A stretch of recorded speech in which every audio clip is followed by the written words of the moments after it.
Hello, my fellow music nuts. I'm here with another personal spin.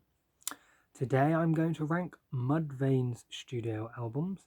Mudvayne are a really cool band. I can't remember where they're from. I think they're off from Iowa, and they're quite often compared to Slipknot for some obscure reason. I've never quite got the similarities, but there we go.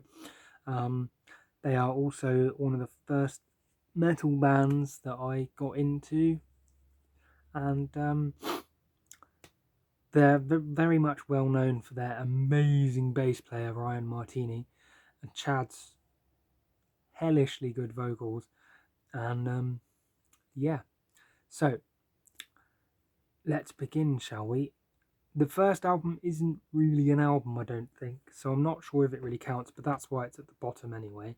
And that is The Beginning of All Things to End. It's kind of an EP, I think, and it's kind of got their first tracks from before they were well known on it. So that goes at the bottom because it also doesn't have Ryan Martino's bass playing in it. Right, next we have Lost and Found. Lost and Found didn't do it for me very much. There was a couple of good songs on it, but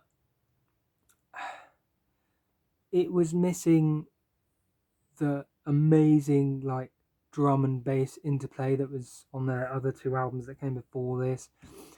And because of that, the music itself is really quite drab and basic sounding, and it's a missed opportunity to have such a good bass player and sort of just sort of ditch that sound and go with this really sort of formulaic sound that's really boring.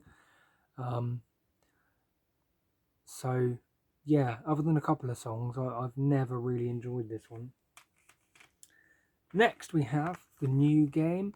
This was a slight improvement. There was a bit more sort of bass playing and guitar thingying and that sort of thing, but it was still largely a very formulaic sort of album. I mean, it was good metal, but it just wasn't Mudvayne. It didn't really retain any of the original Mudvayne sound. It was almost like a completely different band.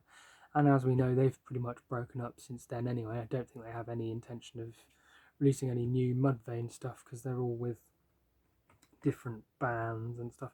And it's a shame really because they were really quite a unique metal band. But there we go. So that's that one. Then we have their last album. This artwork can only be seen with a UV light, which is cool, but I don't have a UV light, so you can't see it even if I change the angle. This I felt was sort of a return to form, although it still missed that very drum and bass heavy production. There was still less focus on it, but more than the last two albums, if that makes sense. And some very good songs. I can't remember any of the titles and I can't see them, so but there are some pretty good songs on it, and I actually quite enjoyed this one, which is why it's third in my list. In fact, I was actually despite the sort of lackluster albums that came before this, I was actually quite disappointed when I found out they weren't going to make any more albums, because I thought they were going to sort of return to form with a little bit of a difference. I, at this point, would like to mention that I'm not one of these people that think bands should keep the same sound for their whole career, but sometimes a band changes its sound to the detriment of the band, and sometimes they don't. I've always felt that this was a bad decision, but you know, it is what it is, so it's all good. I still quite like the albums, I just find them a bit more bland. So next up is LD50. Some people would put this first, but I always preferred the other one, mostly because I probably got it first. Well, I did get it first, but that's probably the main reason I prefer it. This one's always been a little bit, well, it's a bit long for one thing. I don't know, actually, maybe, as with all my rankings, they're quite fluid anyway, but on any given day it could be this one or this one, but as it stands today, this is the second one. It's the second album I got, and I just prefer the other one. It's got some amazing bass playing and drumming for that matter. I've forgotten his name, but the guitar player's always been a bit sort of, I mean, he's a perfectly good guitar player, there's nothing wrong with him, but within the realms of Mudvayne, he's probably the least impressive of all of them. Just because of the way the music goes, it's all very much like really funky drums and then like this bass playing that's just slapping and popping and like chords and muty doots and all sorts of stuff. And then you've got guitar players just sort of, you know, going not really doing anything all that like special, but it works within the band. So in that regard, he's a perfectly good guitar player, but he's, out of all of them, he's probably the least impressive, unfortunately, because he's actually really good. But yeah, there we go. And then my favourite album by Mudvayne is the first album I ever got by them, and that is The End of All Things to Come. Not Falling was featured on the film Ghost Ship, which is a really cool film.